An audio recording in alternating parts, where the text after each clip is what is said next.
Good morning friends, welcome to my channel Anokhi Mohabbat. और आप देख रहे हैं शिद्दत।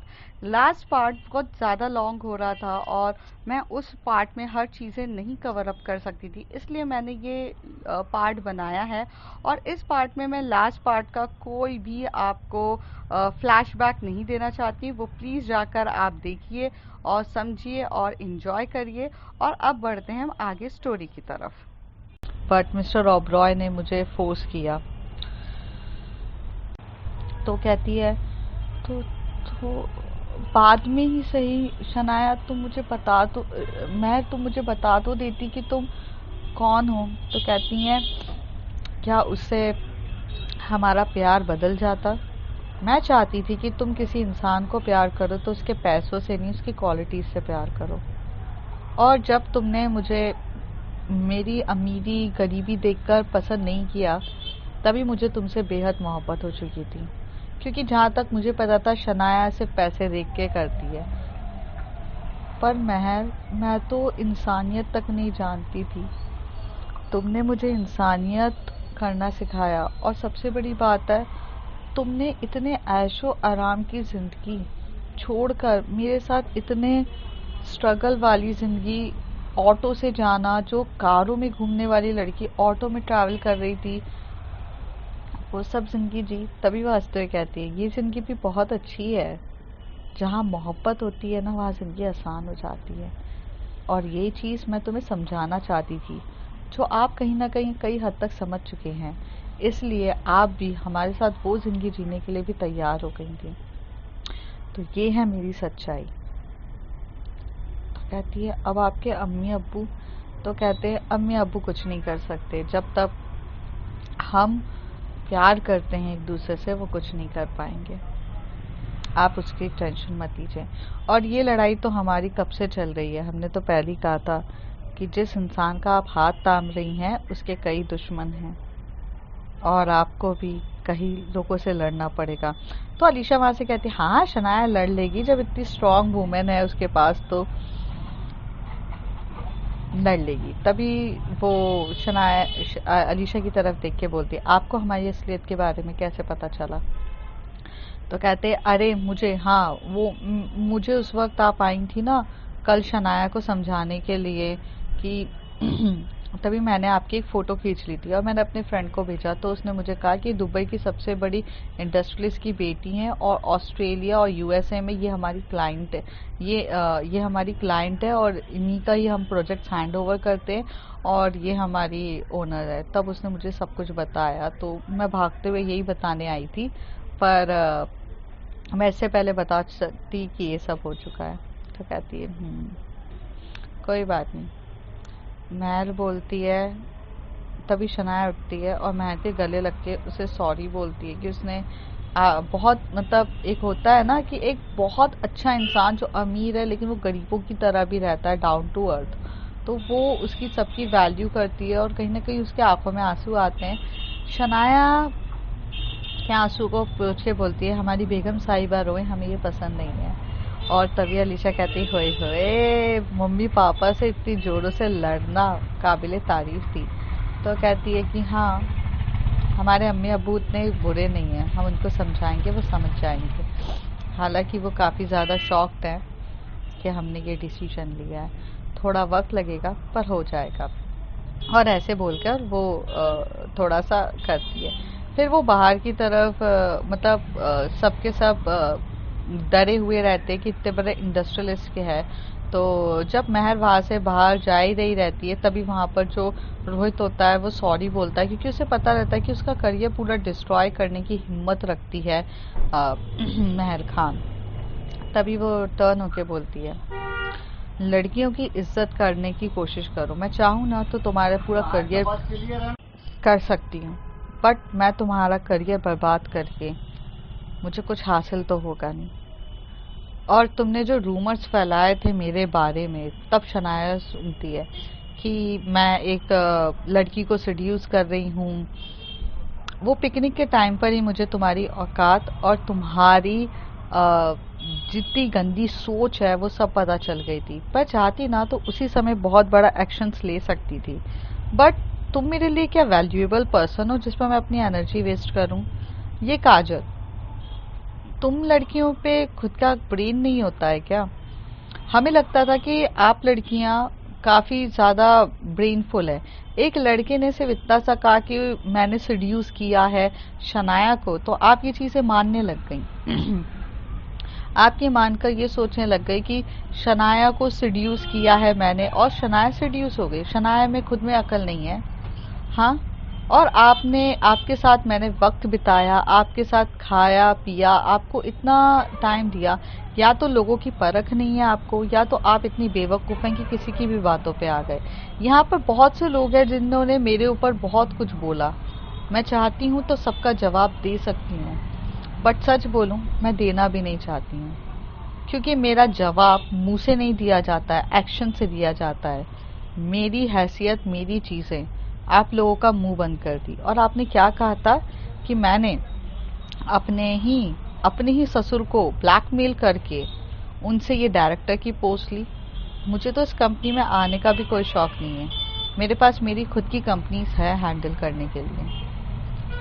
मैं यहाँ पर सिर्फ और सिर्फ मिस्टर ओबरॉय के लिए आई थी, और मुझे अब शनाया से मोहब्बत है।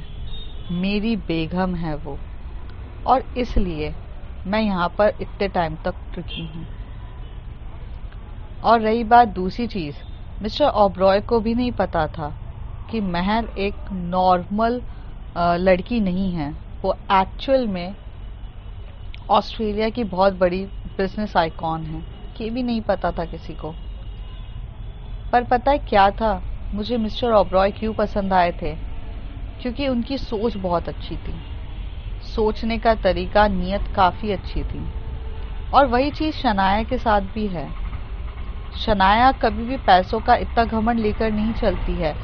हाँ, उसे थोड़ा बहुत पैसों का घमंड हुआ था, उसे लगा, लेकिन उसके बाद उसकी नीयत, सोच काफ़ी अच्छी है। बट तुम लोगों की सोच इतनी गिरी होगी मैंने नहीं सोचा था। तुम लोग यंगस्टर्स हो, तुम अगर इतनी गंदी सोच रखोगे तो तुम क्या देश बदलोगे? पहले अपनी खुद की सोच बदलो, फिर करो। और यहाँ कोई भी बच्चा नहीं है। और ये जो किसी के भी प्राइवेट मोमेंट्स की फोटोज खींच कर पब्लिकली करने पे मैं तुम्हें जेल भेज सकती हूँ, तुम्हें पता है रोहित। पर फिर भी मैं तुम्हें बख्श रही हूँ, क्योंकि मैं किसी से डरती नहीं हूँ, और हमें किसी चीज़ का डर भी नहीं है, क्योंकि हमने कुछ गलत नहीं किया है। मोहब्बत करना अगर बहुत बड़ा गुनाह है तो गुनहगार हूँ मैं। फिर सजा दो मुझे, वो वाला किस्सा है। और हाँ, मेरी बेगम की तरफ आंख उठाकर भी देखने से पहले सोचना। और इस कंपनी की मालकिन वो हैं और वही रहेंगी। और ऐसे कह के वो सबके सामने करती हैं। और वहाँ से जो हमारी शनाया, जो हमारी महर रहती है, वो चली जाती है। वो शनाया को बता के जाती है कि उन्हें अपने वालिदों से बात करने की काफ़ी ज़्यादा ज़रूरत है।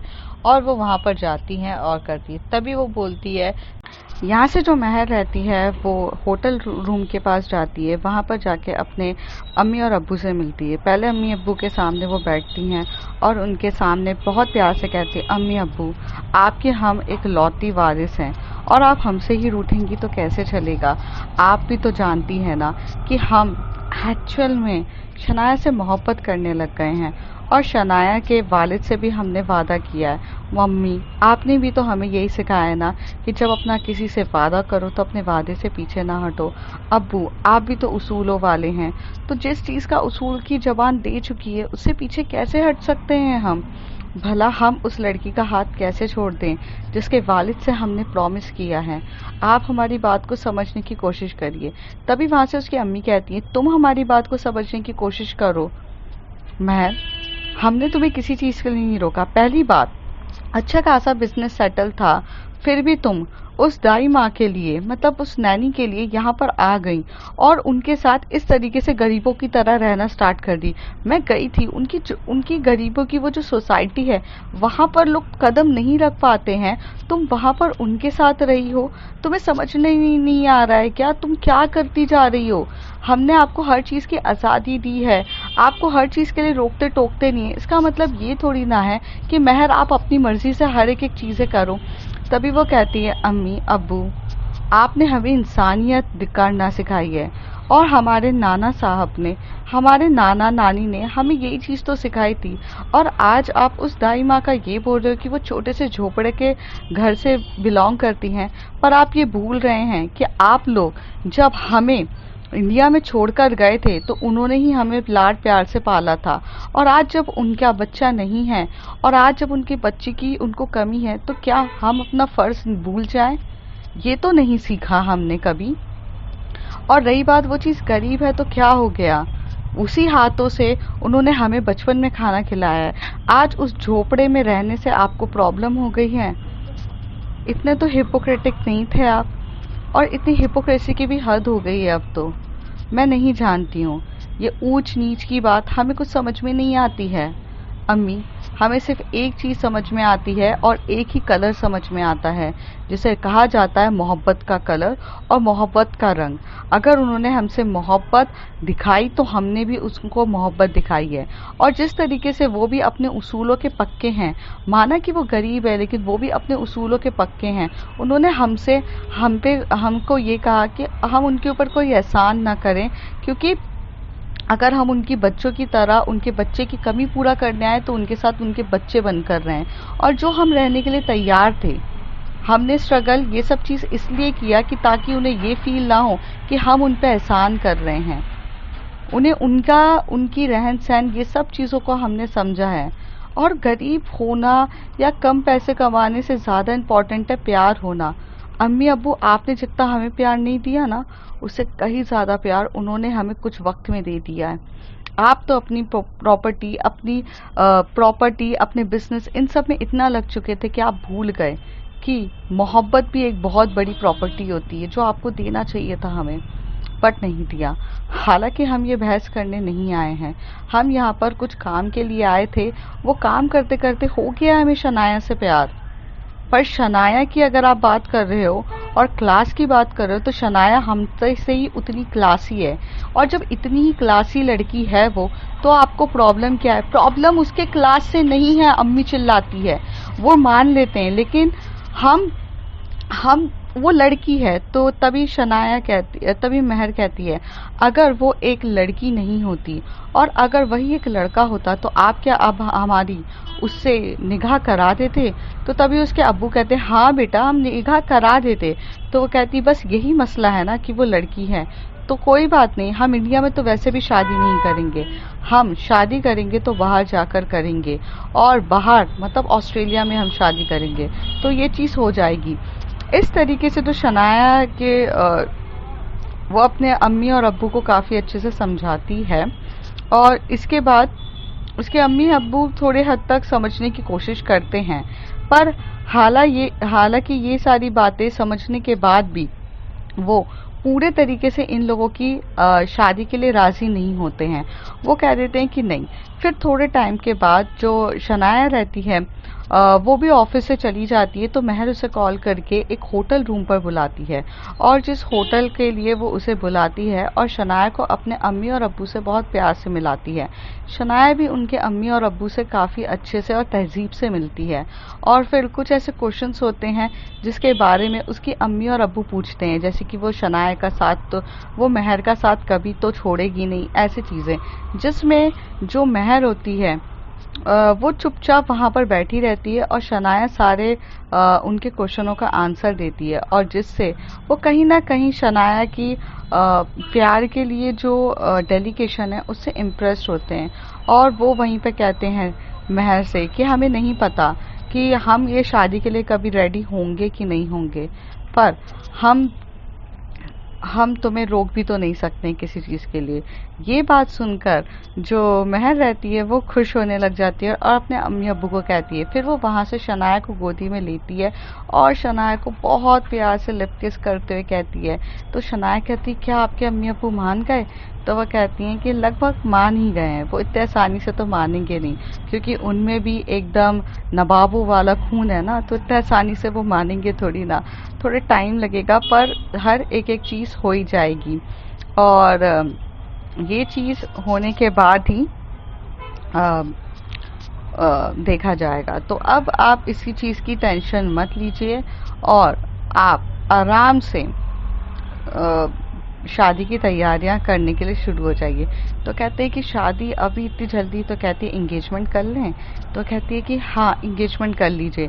फिर थोड़े टाइम के बाद इनकी इंगेजमेंट की सारी बातें होना स्टार्ट हो जाती है और वहाँ पर वो इंगेजमेंट के लिए कई हद तक तैयार हो जाते हैं और इंगेजमेंट के लिए बात होती है। तभी उसके अम्मी अब्बू और पूरे इन्वेस्टर्स, पूरे के पूरे सब के सब लोग आते हैं और वहाँ आकर बैठते हैं और उनकी खुशियों में शामिल होते हैं और इस तरीके से उनकी इंगेजमेंट हो जाती है। अब यहाँ पर जो शनाया और हमारी महर होती है वो एक दूसरे की गर्लफ्रेंड से अब फियांसेस बन जाती हैं और दोनों के बीचों में उतना ही प्यार रहता है।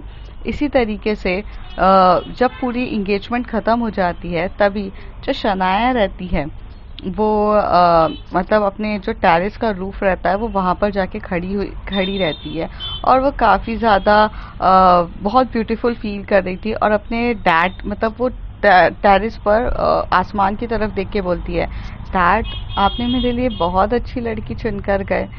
मुझे तो पता भी नहीं था, पर अनजाने में ही सही आपने मेरे लिए मनपसंद लड़की चुनी है। तभी महर पीछे से आती है और उसे टाइटली हग करती है और कहती है, अकेले अकेले बात हो रही है अपने अब्बू से, हमसे बात नहीं करवाओगी? तो वह कहती हैं कि वो क्या, आप मेरे डैड हमेशा से काफ़ी कूल थे महर, और वो हमेशा से कहते थे कि मेरी गर्लफ्रेंड हो आप, और आज वो कितने ज़्यादा खुश होंगे ना जब आप हमारी होने वाली वाइफ हो। तो वो कहती है कि हाँ मैं होने वाली आपकी वाइफ हूँ और आपकी वाइफ आपको कुछ देना चाहती है। तो वो बोलती हैं कि आंखें बंद करो। तो आंखें बंद करके मतलब एकदम से आंखें खोलती है। थोड़ी देर में वो आंखें बंद करती है और आंखें थोड़ी देर में खोल लेती। तभी वहाँ पे महर कहती है, अरे चीटिंग तो ना करिए, चलिए आंखें बंद करिए। तो शनाया कहती है, प्लीज़ महर आंखें बंद मत कराओ। तो कहती करिए तो। फिर थोड़ी देर के बाद वो एक वहाँ से एक नेकलेस का सेट निकालती हैं और उसके गले में बहुत अच्छे से वो नेकलेस का सेट डालती हैं और उसको बहुत प्यार से देखती है। शनाया जैसे ये फील करती है तो शनाया कहती है, वाओ दिस डायमंड नेकलेस मेरे लिए? तो कहती है कि हाँ मेरी वाइफ को डायमंड नेकलेस तो देना ही चाहिए। और ऐसे कह के महर करती है। महर और शनाया बहुत ज़्यादा खुश हो रहे रहते हैं और शनाया यहाँ पर एकदम से महर को लिप किस करना स्टार्ट कर देती है। दोनों काफ़ी डीपली एक दूसरे के साथ लिप किस कर रहे रहते हैं और वहाँ पर उनकी किसेस बहुत बहुत ज़्यादा डीप हो रही रहती है। तभी वहाँ से जो महर रहती है वो शनाया को अपनी गोदी में उठाती है और वहाँ से उन्हें अपने बेडरूम की तरफ लेकर जा रही रहती है। शनाया आज पहली बार थोड़ा सा शर्माने लग जाती है। तभी महर कहती, क्या हुआ, अलाउ नहीं है? तो वो कहती है, आपको अलाउ नहीं करूँगी तो और किसको करूँगी? और वो खुश होती है। फिर वो कहती है, मैंने तो जस्ट फिल्मों में ही देखा था कि इस तरीके से कोई हीरो हीरोइन को उठाता है, पर आज दो हीरोइंस एक दूसरे को उठाएंगी तो अलग लगेगा ना, कि हीरोइन एक दूसरी हीरोइन को उठा रही है। तो वो कहती है, मैंने आपको एक बात कही थी, the truth is more stranger than fiction, sorry the reality is more stranger than fiction. तो वह कहती है कि हाँ मैंने कभी ये बिलीव भी नहीं किया था ये चीज़ होगी। तो वह कहती तभी वो डोर एकदम से लॉक कर देती है और थोड़े टाइम के बाद डिम लाइट चालू हो जाती है। डिम लाइट चालू हो जाती है और वहाँ पर जो मेन लाइट्स है वो उसे ऑफ करती है। थोड़ी देर में जो शनाया रहती है वो महर को बहुत अच्छे से बेड पे लेटा देती है और फिर वो उसके ऊपर आके उसके बालों को साइड करके उसके फोरहेड पे बहुत प्यार से किस करती है। फिर वो उसकी जो आंखें हैं उसे बहुत प्यार से किस कर रही थी। फिर वो उसके जो लिप्स है उसे सिर्फ अपने थंब से टच कर रही थी और उसके गालों पर भी हाथ ऐसे फैला रही थी। तभी शनाया बोलती है कि क्या सिर्फ हाथ ऐसे थंब करती रहोगी, किस भी कर सकती हो? तो वो कहती है कि हाँ, किस भी कर सकती हूँ। फिर वो थोड़ी देर में उसे बहुत प्यार से लिप किस कर रही रहती है और उसके बाजू में जाकर बहुत प्यार से उसके जो जॉ लाइन्स होती हैं उसे बहुत प्यार से किस करती है। फिर थोड़ा सा उसके जो नेक होता है उस पे किस कर रही थी।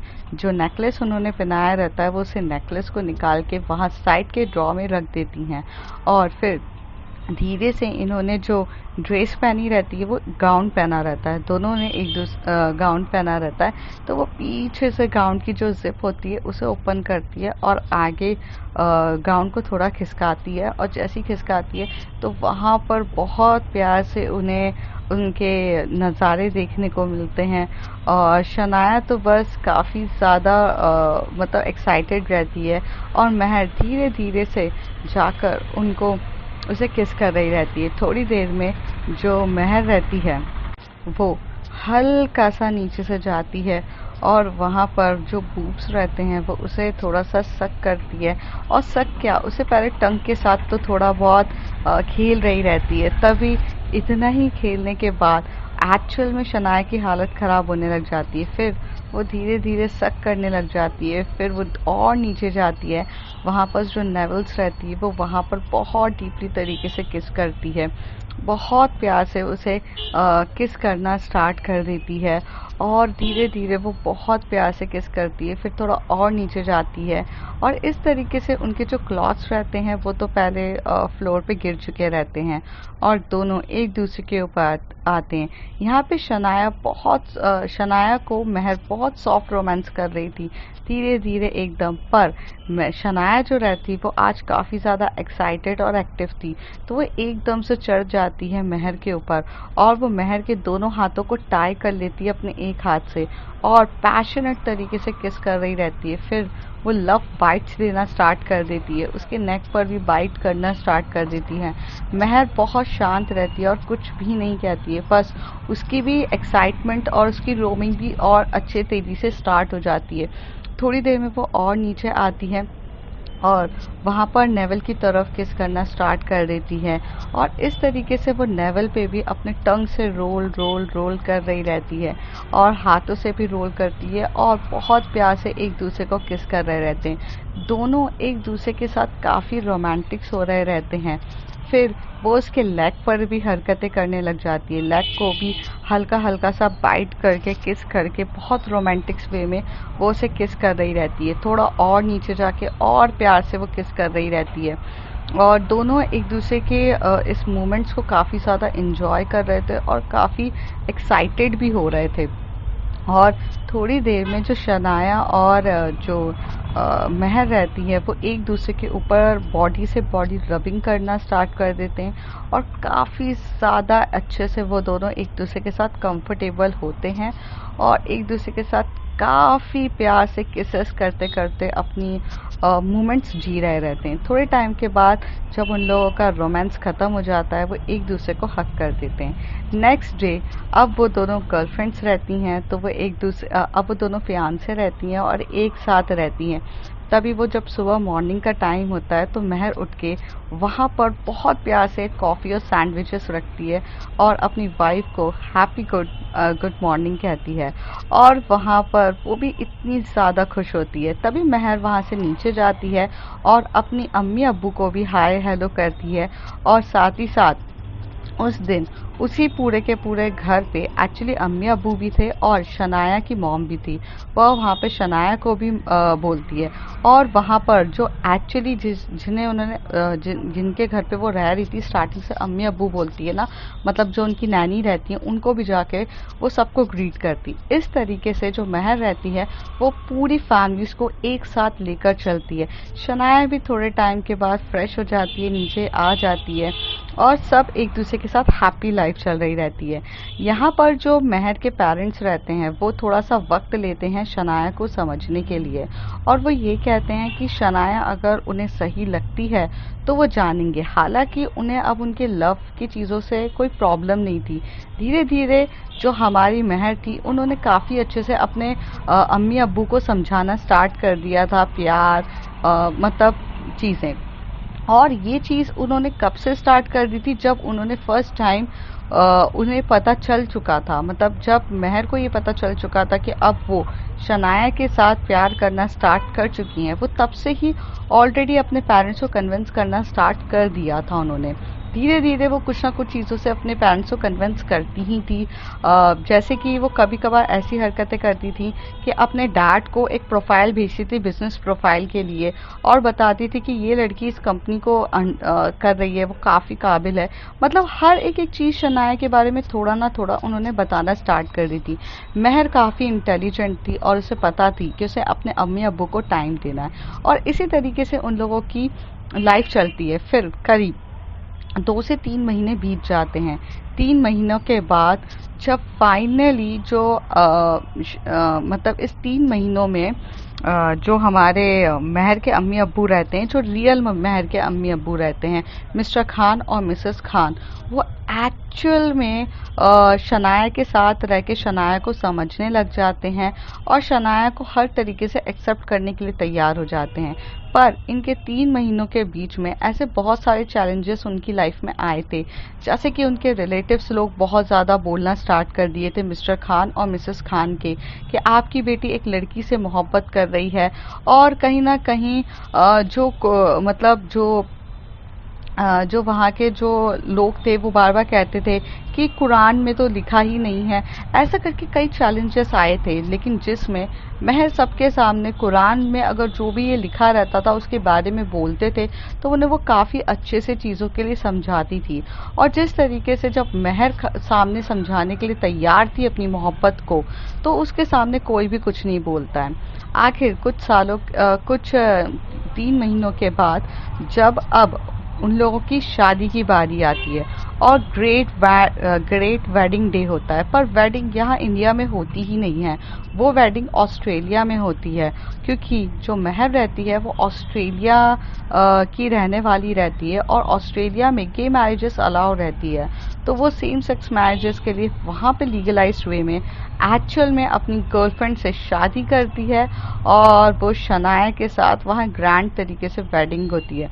और वेडिंग का डे हमें देखने को मिलता है जहाँ पर वो दोनों तैयार होते हैं, एक अपने पाकिस्तानी पाकिस्तानी बोल दिया, एक्चुअली एक अपने मुस्लिम कल्चर को रिप्रेजेंट करती है तो एक अपने इंडियन कल्चर को रिप्रेजेंट करती है, और दोनों अपनी अलग अलग ड्रेसेस पहनकर आते हैं, और इस तरीके से वो एक बहुत प्यार से एक ग्रेट वेडिंग करते हैं। आखिर शनाया को अपने अब्बू की, मतलब अपने डैड की कमी हमेशा से महसूस होती है, पर उसकी मम्मी करती हैं। फिर आखिर इन लोगों की जब शादी हो जाती है तो अब से महर के साथ महर जो रहती है कि वो ऑस्ट्रेलिया में भी रहती है, वो इंडिया में भी रहती है, और वो हर जगह रहती है क्योंकि उसको अपने बिजनेस के लिए जाना रहता है। तो महर यहाँ पर एक चीज़ों को बहुत अच्छे से कैटेगराइज करती है कि वो कुछ महीनों के लिए अपनी वाइफ को लेकर ऑस्ट्रेलिया में भी रहेगी और कुछ समय वो इंडिया में भी रहेगी, और वो जितने समय भी इधर उधर रहेगी वो अपनी मॉम, मतलब शनाया की मॉम को लेकर जाएगी, क्योंकि शनाया की मॉम को वो अकेला नहीं छोड़ सकती है, क्योंकि वो काफ़ी अकेली हो चुकी है, मिस्टर ओबरॉय नहीं है अब तो। और शनाया और अब इनकी लाइफ बहुत अच्छे से हैप्पीली चल रही रहती है। दूसरी तरफ जो महर के मॉम एंड डैड रहते हैं, मतलब मिस्टर खान और मिसेस खान, वो तो साथ में ही रहते हैं दुबई में, क्योंकि उनका दुबई में ही बहुत ज़्यादा बिजनेस रहता था।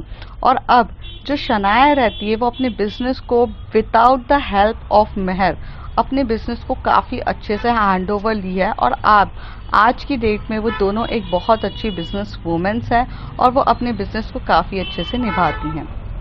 अब मैं आपको ये कहना चाहती हूँ कि ये हैप्पी एंडिंग है, लेकिन मैं ये भी जानती हूँ कि यहाँ पे कुछ लोग होंगे जो ये कहेंगे कि मैम माना कि एक मुस्लिम लड़की और एक हिंदू लड़की एक दूसरे से प्यार कर सकते हैं, और प्यार करने के बाद वो दोनों शादी भी कर रहे हैं क्योंकि वो दोनों अमीर हैं, तो मैं ये आपको बताना चाहती हूँ, एक्चुअली में कंसेप्ट अमीर और गरीबी का नहीं था। कंसेप्ट यहाँ पर एक चीज़ था, एक एटीट्यूड के ऊपर था। यहाँ पर जो लड़की रहती है महल, वो स्टार्टिंग से ही गरीब होती है, मतलब बाद में मैंने आपको ये ट्विस्ट खोला है, पर उसका जो एटीट्यूड रहता है वो रईसों वाला रहता है, क्योंकि वो अपनी इंटेलिजेंसी पे उम्मीद करती है। हालांकि अगर आप बहुत स्ट्रॉन्ग पर्सन हो तो आप एक कुछ भी अपनी ज़िंदगी में कर सकते हो। अगर आप बहुत स्ट्रॉन्ग हो, आपने ये चीज़ डिसाइड करके रखा है कि मैं अपने एटीट्यूड और अपनी इंटेलिजेंसी पे मुझे 100% भरोसा है और मैं कहीं पर भी रहूँ मैं अपना काम बहुत अच्छे से कर सकती हूँ, तो वो यही होगा, आप एक काम अपना अच्छे से कर ही पाओगे। तो वही ये स्टोरी बताना चाहती है कि मोहब्बत ना अमीरी और गरीबी की मोहताज नहीं होती है। मोहब्बत किसी से भी हो जाती है, कभी भी हो जाती है। बस आप अपने ऊपर भरोसा रखो कि हाँ, मैं अकेली हूँ तो मैं अपनी बीवी का ख्याल रख सकती हूँ और मैं इतनी कैपेबल हूँ कि मैं दुनिया से लड़ सकती हूँ। और अगर वो चीज़ है तो आप कर लो। पर हाँ, यहाँ पे पेरेंट्स सपोर्टिव्स हैं, इसलिए चीज़ें इजीली हो जाती है। पर आज भी बहुत सारे लोग हैं जिनके पेरेंट्स सपोर्टिव नहीं होते हैं, और लेस्बियन मैरिजेस के लिए तो बहुत इजीली कोई भी होता ही नहीं है। और यहाँ पर ये इंटर रिलीजियस लव स्टोरी है, जहाँ पर मुस्लिम धर्म में तो अलाउ रहता ही नहीं है ये शादी करना। पर यहाँ पे बहुत से मिसकंसेप्शंस हैं कि मुस्लिम धर्म की लड़कियों को ये अलाउ नहीं है, वो अलाउ नहीं है, जो मैं यहाँ पे क्लियर नहीं कर सकती हूँ, क्योंकि हालांकि मैं खुद एक मुस्लिम नहीं हूँ तो मुझे इतनी चीज़ें नहीं पता है जितने अच्छे से एक मुस्लिम लड़की को पता होगा। पर इतना मैं ज़रूर जानती हूँ कि उनका मज़हब भी किसी भी तरीके से मोहब्बत को गलत नहीं मानता है, और वहाँ पर एक्चुअली में कुछ चीज़ें लिखी है, वो उस समय में पैगंबर ने लिखा होगा कुछ चीज़ें रीज़न की वजह से, जो मैंने आपको स्टोरी में बताने की पूरी कोशिश करी है। पर यहाँ पर हर चीज़ उसको लेकर नहीं चल सकते। देखो, हमारे गीता में महाभारत के टाइम पर कृष्ण जी ने भी बहुत सी चीज़ें लिख कर गए हैं, क्योंकि वो चीज़ उन समय के हिसाब से, और जब ये युग चल रहा था उस युग के हिसाब से वो चीज़ें बिल्कुल सही थी। अब युग बदल चुका है, लोग बदल चुके हैं और लोगों की सोचने का तरीका बदल चुका है, और अगर उसके हिसाब से अगर आपको यहाँ रहना है तो आपको भी कुछ मॉडर्नाइजेशन करने पड़ेंगे, चाहे वो खुद के धर्म में हो या चाहे दूसरे के धर्म में हो। धर्म को समझो और करने की करो और कोशिश करो कि मिलने के लिए। और यही मैं आपको बताना चाहती हूँ कि जो एक्चुअली में गीता कुरान में लिखा गया है वही चीज़ आज के डे में पूरे तरीके से लागू हो, ये सही बात नहीं है, क्योंकि उस समय कुछ लिखा था उस ज़माने को देखकर, इस ज़माने को देख के नहीं है। तो बस यही बताना था आपको, और आई होप ये आपको स्टोरी अच्छी लगी हो। और मेरा और हाँ, मुस्लिम धर्म के लोगों में इससे अगर मैं माफ़ी चाहती हूँ कि अगर मैंने कुछ गलत कह दिया हो, और साथ ही साथ हिंदू धर्म के लोगों से भी माफ़ी मांगना चाहती हूँ कि अगर मैंने स्टोरी के थ्रू कुछ गलत बता दिया हो तो मैं आपसे बेहद माफ़ी चाहती हूँ। ये बहुत सेंसिटिव टॉपिक था और मैं बिल्कुल इस टॉपिक के लेना ही नहीं चाहती थी, बट फिर मैंने सोचा कि यार कुछ तो अलग करते हैं। हर बार मैं ये चीज़ नहीं लेना चाहती हूँ, तो शायद अगर कोई लड़की लोग जो मुस्लिम हैं जिनको हर टाइम पे ये रिस्ट्रिक्शंस लगाया जाएगा, बोला जाएगा कि आपके कुरान में ये चीज़ अगेंस्ट है, तो प्लीज़ आप पढ़िए। और बहुत सी चीज़ें हैं, नॉलेजेबल चीज़ें हैं, पढ़ोगे तो आपको धीरे धीरे रास्ता मिलेगा। मेरा कोई इंटेंशन किसी भी धर्म को हर्ट करने का, मिटाने का नहीं है, बस यही एक मौका था जहाँ पे मैं आपको अवेयर करूं कि कोई भी धर्म, किसी भी धर्म में ये मना ही नहीं है मोहब्बत करना, और किसी भी धर्म में मोहब्बत करना गुनाह नहीं है। प्यार करना, लव मैरिज करना इजीली अलाउ है सारे धर्म में। बस धर्म के नाम पे रिप्रेजेंट लोग सही तरीके से नहीं करते हैं। बस ये लिखा गई है चीज़ें, लेकिन क्यों लिखी गई है, उसका रीज़न क्या है पीछे का, वो जानने की कोशिश करिए। और आप अगर लव करते किसी से तो उसका साथ कभी मत चाहिए, क्योंकि मोहब्बत से बड़ी इबादत कोई नहीं होती है। यही मैं आपको बताना चाहती हूँ। बस चलिए, खुदा हाफिज, नमस्ते, बाय बाय, टेक केयर और अपना ध्यान रखिएगा। मिलेंगे अगले कुछ स्टोरीज में, तब तक के लिए बाय बाय।